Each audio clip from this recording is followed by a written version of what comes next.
Ziko Sori masih berhasrat bela timnas Indonesia U20. Irak hadapi masalah jelang lawan timnas Indonesia U20. Viral cuitan netizen sebut alasan JIS belum layak gelar pertandingan sepak bola. FIFA izinkan Piala Dunia U20 dengan seremoni pembukaan dan penutupan. Sudah gabung TC Timnas Indonesia U20 ini, kata pemain muda Persija.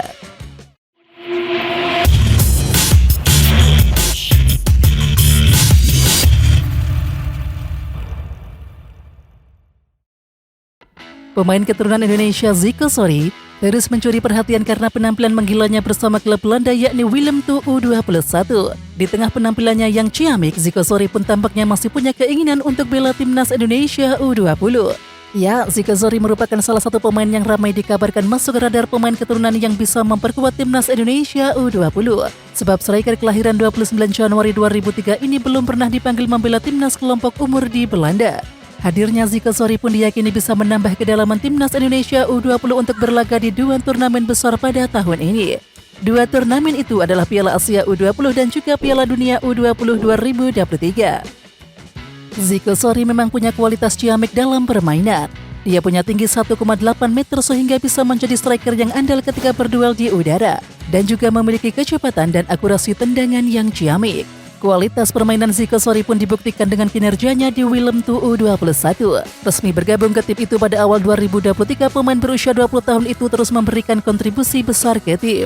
Tercatat Ziko Sori sudah mintas di 8 laga dalam berbagai kompetisi bersama Willem II U21 dan sudah berhasil membukukan 2 gol. Salah satu golnya tercipta di laga Willem II U21 kontra Vitesse U21 pada Sabtu 14 Januari 2023. Ziko Sori dicoret oleh Sinteyong dalam daftar pemain keturunan untuk membela timnas Indonesia U20. Sinteyong hanya memasukkan Rafael Struijk untuk membela timnas Indonesia U20 bersama dengan Justin Hubner dan juga Ivar Jenner. Meski begitu, Ziko Sori tampaknya masih punya keinginan untuk membela timnas Indonesia U20. Dalam unggahannya di media sosial, Ziko Sori masih memasukkan PSSI dalam keterangan profilnya di Instagram. Sejumlah foto kala dirinya membela timnas Indonesia U20 pun masih terpampang. Bahkan foto-foto itu masih ada dalam deretan terdepan pada unggahan Instagram pribadinya. Padahal namanya diketahui sudah dicoret oleh Sinteyong. Irak U20 mendapatkan kabar buruk jelang gelaran Piala Asia U20 2023. Salah satu lawan timnas Indonesia U20 itu harus kehilangan 3 pemainnya. Sementara itu, Irak akan menjadi lawan pertama anak asuh Sinteyong. Laga tersebut dijadwalkan pada 1 Maret 2023 di Lokomotif Stadium. Melansir laporan Al Arabiya Sport TV via akun Twitternya, ada 3 pemain muda Irak yang tidak dilepaskan oleh klubnya untuk Piala Asia U20 2023. Koordinator media tim junior mengatakan klub-klub dari pemain Ali Fadel, Amin Al-Hamwi, dan Alexander Oraha menolak melepas pemain Irak mereka ke Piala Asia U20 2023 karena turnamen tersebut tidak masuk kalender FIFA. Tulis laporan tersebut. Di sisi lain, situasi tersebut juga bukan dialami oleh Irak saja. Pasalnya kini Sinteyong juga harus berputar otak jelang Piala Asia U20 2023 karena belum semua pemainnya yang dipanggil dilepas oleh klub. Bahkan 2 pemain andalan Sinteyong, Marcelino Ferdinand dan juga Ronaldo Kuateh, kini akan berkarir di luar negeri. Hal itu berpotensi keduanya bisa absen. Melawan Charleroi de Achter de Kazerne, KV Mechelen harus puas dengan hasil imbang 2-2. Padahal KV Mechelen sempat unggul 2-0 di babak pertama. Di daftar susunan pemain yang diturunkan pelatih KV Mechelen Steven de Vrij, tak ada nama Sandy Walsh. Posisi pemain timnas Indonesia itu digantikan oleh pemain muda Belgia Janus van Hekke.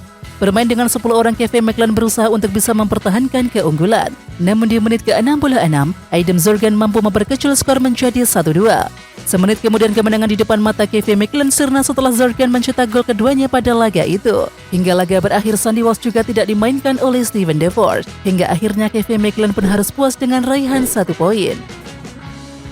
Menpora Zainuddin Amali mengungkapkan seremoni pembukaan dan juga penutupan akan digelar pada ajang Piala Dunia U20, diklaim sebagai yang pertama kali digelar sepanjang perhelatan Piala Dunia U20.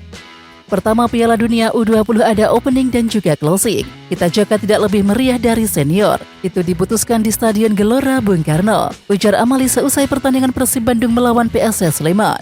Sementara itu, Amali menuturkan perhelatan Piala Dunia U20 di negara-negara sebelumnya tak dilakukan seremoni pembukaan dan juga penutupan. Namun untuk Indonesia, Presiden FIFA Gianni Infantino mengizinkan 2 kegiatan tersebut untuk digelar. Satu hal yang berbeda dengan U20 di beberapa negara sebelumnya, sebenarnya U20 tidak ada seremoni pembukaan, tetapi khusus untuk Indonesia oleh Presiden FIFA diizinkan, kata Amali.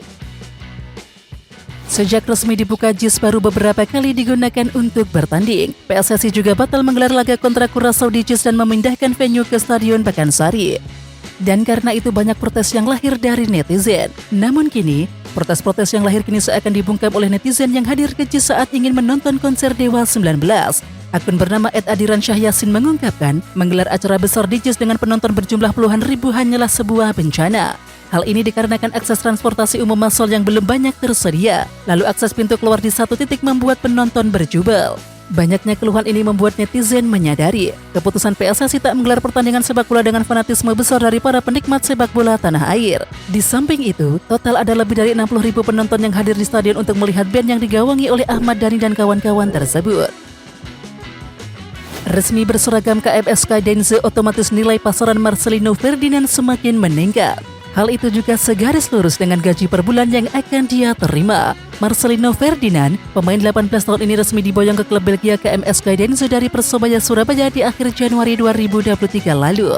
Mengulik soal gaji yang akan diterima pemain muda ini selama di KMS Skydense, klub sendiri tak membeberkan secara detail. Namun setelah sepakat berlabuh ke KMS Skydense, media lokal Belgia menyebut Marcel bakal mendapatkan gaji mencapai 3,91 miliar rupiah per tahun. Jumlah itu sangatlah tinggi jika dibandingkan di Persebaya Surabaya. Bahkan bisa jadi gaji itu adalah yang paling mahal diterima Marcelino Ferdinand dalam karir sepak bolanya. Asnawi Mangkualam resmi berganti klub setelah melakoni 2 musim bersama Ansan Greenes. Ex-PSM Makassar itu bergabung ke Jeonnam Dragon. Ansan Greenes telah mendatangkan pengganti Asnawi Mangkualam. Akan tetapi, Ansan Greenes menyebut bek kanan berusia 23 tahun ini belum tergantikan. Dengan sisa waktu selama sebulan hingga awal musim, para pemain pengganti belum menunjukkan penampilan sekelas yang hengkang Asnawi Mangkualam. Tapi mereka punya potensi, ucap Lim Jong Hun. Lebih lanjut, pelatih Ansan Greenes juga menyayangkan kepergian Asnawi ke Jeonnam Dragon, sebab ia merasa pemain timnas Indonesia akan berguna bagi tim jika bertahan di klub.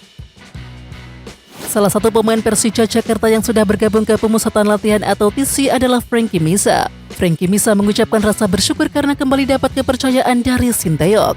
Mendapatkan kesempatan lagi untuk memperkuat timnas Indonesia U20, pemain kelahiran 2004 ini merasa bersyukur dan juga senang. Lebih lanjut, Frankie Misa mengatakan bahwa timnas Indonesia U20 masih punya beberapa kekurangan. Maka dari itu Sinteyong berusaha untuk membenahinya lewat TC. Frankie Misa pun berharap bisa melahap latihan dengan baik dan juga akan bekerja keras menatap turnamen padat yang bakal diikuti timnas Indonesia U20.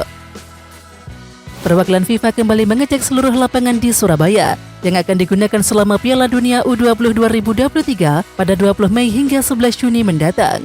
Hal itu disampaikan Kepala Dinas Kebudayaan, Kepemudaan dan juga Olahraga serta Pariwisata Kota Surabaya Wiwi Widiawati dalam keterangan tertulisnya di Surabaya Senin 6 Februari 2023. Dalam inspeksi kali ini FIFA mengecek struktur tanah di lapangan, panjang akar rumputnya, sistem penyiraman rumput dan juga sistem drainasenya. Jadi semuanya dicek dengan menggunakan alat instrumen yang mereka bawa. Satu persatu dicek dengan detail, kata Wiwi.